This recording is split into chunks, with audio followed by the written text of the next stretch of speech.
Hey, vinyl community, it's Trevor back with another Flat Round and Spun, here to do a contest entry, this time for my good friend Emma at 8 Vinyl Low.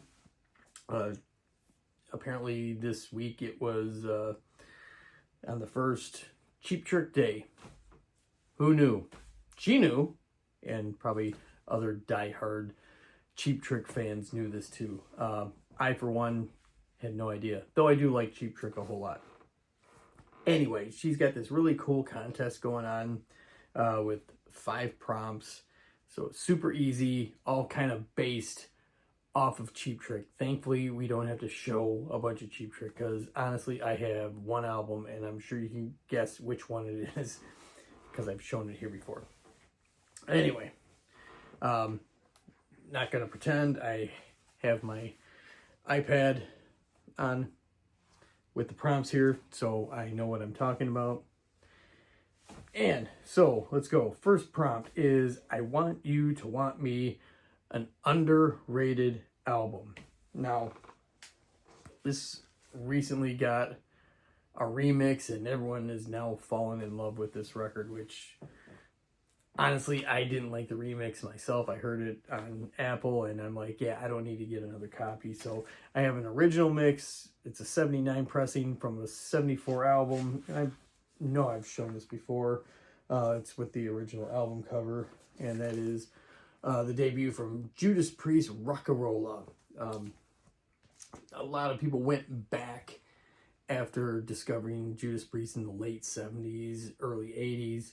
And they went back to this album, and this sounds slightly different. It's a different production, different kind of writing, not as heavy as it, they would later come to be. But I truly love this record. I've always have, and I've always said this, that the song Run of the Mill is so epic and it's criminally underrated, as is the rest of the album. Very underrated. So if you haven't heard this, check it out. Have an open mind. And listen to either the new remix version or the original mix. I know on Apple they have both on there. But yeah, cool stuff. Judas Priest, Rock-A-Rolla, 1974. Next, it's called In Color, a visually striking record. This I'm just going with the album cover because the discs are kind of Anyway, and this is an album I like. Don't love it, like it. From one of my all-time favorite bands. But the reason why I say it's striking is because you can spot it from a mile away, just from the cover. And from 2023... got 72 Seasons from Metallica. At first, a lot of us were just like, seriously? Yellow? Not very metal. But, you know what? They made it their own. They really took hold of this thing. And the reason why I say it's really striking, other than that it's so bright, you can tell, especially those of us in the vinyl community who do videos or post pictures, even inside their collection, you can see this album, just from its spine. So, you can tell is that, oh yeah, they got 72 Seasons, even just from this tiny little, half-inch here from a long distance. Like I said, good record. Nothing mind-blowing in my opinion. But yeah, I'm one of those guys that, first 4 albums, actually, to make it even better, first 3 albums for me, but still, I do like it. So, color striking, 72 Seasons, Metallica. Surrender, an album that grew on you over time. I did a ranking video probably about 5 years ago on this band, and so those of you that know me know this one. And this was decades ago, actually. Me and a high school buddy, we went cassette shopping. So that shows, in the 80s. And he bought this cassette because, speaking of the last band, these guys were friends with Metallica. So he bought it, and we popped it in the cassette player, and thinking since they're friends of Metallica, they must be, metal and thrash.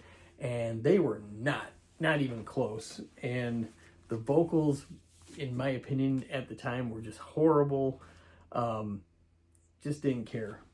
But anyway, years later, I did get into it through other albums. But that is the debut from Faith No More, We Care a Lot from 1985.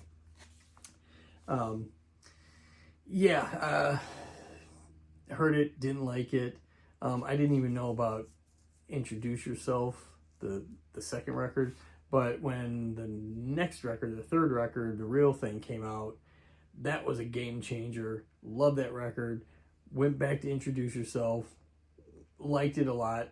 And then I went back to this. And this one, took a little bit to get into. But, with 3 albums, then you could kind of see the progression and seeing where they started off. So now it's classic stuff. Great. And that's the other thing. I got to stop using the word great. I'm noticing that. That's my crutch word. So I'm going to stop right now. I need to be like Embryonic Brian and have a great vocabulary. Brian, can I lean on you to be my thesaurus? Anyway. So, Faith No More, We Care a Lot. Let's see. Budokan Energy, a high energy album. This is from 1990. In the underground, they kind of got some popularity. Even got some MTV play, which was strange. But saw these guys a couple times, and it was like, a heavy metal comedy show. The entire show. It was just hilarious the whole time. But the band is Scatterbrain, and the album is Here Comes Trouble. Also, incredible artwork by Robert Williams. A lot of people will be familiar with that. He did the cover for Appetite for Destruction, the uncensored one, that picture. And he did actually a couple, or at least one more album cover of their previous incarnation. They used to be a band called Ludacris that were kind of part of the New York hardcore scene. But anyway, practically a comedy record, but just a high intensity, not really thrash. I mean, there's a bit of it in there, but really funny stuff. When this came out, a lot of people know the song Don't Call Me Dude, and whenever this album gets brought up, everyone's like, hey, don't call me dude. And also check out the song Down with the Ship. It's like if you compiled every bar band at the time and put it in one song, that creates that song. So anyway, Here Comes Trouble, Scatterbrain. She's Tight, no skip album. Well, this one's going to be no surprise. It's a really quick album. It's a fast album. And, I love this album ever since it came out in 1986. Rain and Blood, Slayer. The album's so short that when it was out on cassette, the whole album was on the entire side. So you didn't have to rewind. You just let it play and flip it over and play it again. Classic stuff. Angel of Death opens, closes with Raining Blood, and everything in between is just a pummeling the entire time. So Slayer, Rain and Blood, no skips. And for a bonus, share a Cheap Trick memory. Okay, I have seen Cheap Trick maybe about half a dozen times. Always a great band live. Everyone knows that. Always fun.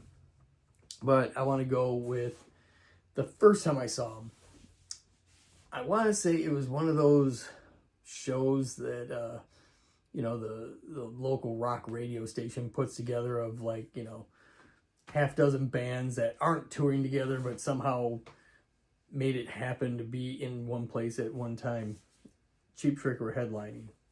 So me and one of my high school buddies, we went and we're going to see Cheap Trick. It's going to be fun. And we go to get beers there. This is at the local, you know, open air amphitheater. And, you know, we get in line, we get up to the counter, and we realize that my friend's cousin is working, you know, the beer section there. And so we get our beers, and she just said, just keep coming back here. And we did. We paid each one beer and probably had about 6 or 7 each. And, you know, we're talking, you know, those concert beers are like, you know, 20 ounces or something. Yeah, by the time Cheap Trick came on, yeah, we were having a really good time. So, you know, to be young again and being able to, you know, throw back that much beer. Speaking of, cheers, having a beer. It's Friday night.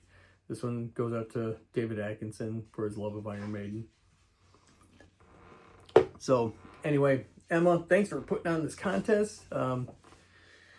It's kind of few and far between now in contests anymore, but this one was fun, and hopefully y'all enjoyed it. So, we're going on almost 12 minutes here, so I'm going to end this thing. So, everyone, this is Easter weekend, so if you celebrate that, happy Easter, and go hang out with some family and friends and eat. All right, we'll talk to you guys later. See ya!